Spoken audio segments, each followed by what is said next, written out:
ഇന്ന് പോവേണ്ടിയിരുന്ന ഒന്നായിരുന്നു.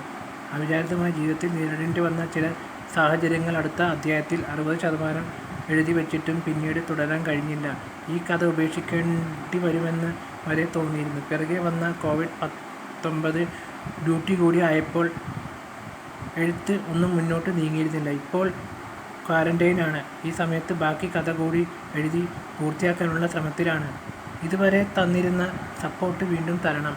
തുടർന്നെഴുതാൻ പ്രോത്സാഹനം നൽകിയ പ്രിയ സുഹൃത്തുക്കൾക്ക് നന്ദിയോടെ. ബാക്കി മുഴുവൻ അധ്യായങ്ങളുമായി ഉടനെ എഴുതുന്നതാണ്. ബാക്കി വരുന്ന അധ്യായങ്ങൾ. അസ്വസ്ഥതയോടെ മുറിയിലൂടെ തലങ്ങും വിലങ്ങും ഉലാത്തുകയായിരുന്നു രാമേന്ദ്രൻ നായർ.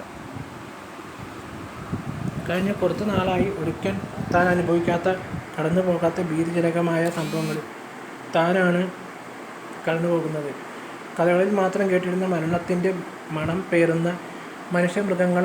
എന്നാൽ അവർ കൊല്ലുന്നത് ആളുകൾക്ക് ടാർഗറ്റ് ചെയ്ത പോലെയാണ്. അലക്സ് സാറും ആകെ ടെൻഷൻ പിടിച്ച് നടക്കുന്നു. ഇത്രയും അധികം അസ്വസ്ഥമായി താൻ ഇതുവരെ സാറിനെ കണ്ടിട്ടില്ല. അതുപോലെയാണല്ലോ പൊളിറ്റിക്കൽ പ്രഷർ. 2 ദിവസങ്ങൾക്ക് മുമ്പ് കാര്യങ്ങൾ കൈവിട്ടു പോയല്ലോ. ചത്തത് കേന്ദ്ര സഹമന്ത്രിയുടെ മകനും സുഹൃത്തും. കേസിൽ കയ്യിൽ നിന്ന് പോകും മുമ്പ് തീരുമാനമുണ്ടാകുമെന്ന് പറഞ്ഞ് പോയ ആളിനെ ഇതുവരെ കണ്ടിട്ടില്ല. എന്തു ചെയ്യണമെന്നറിയില്ല. രാമേന്ദ്രന് തല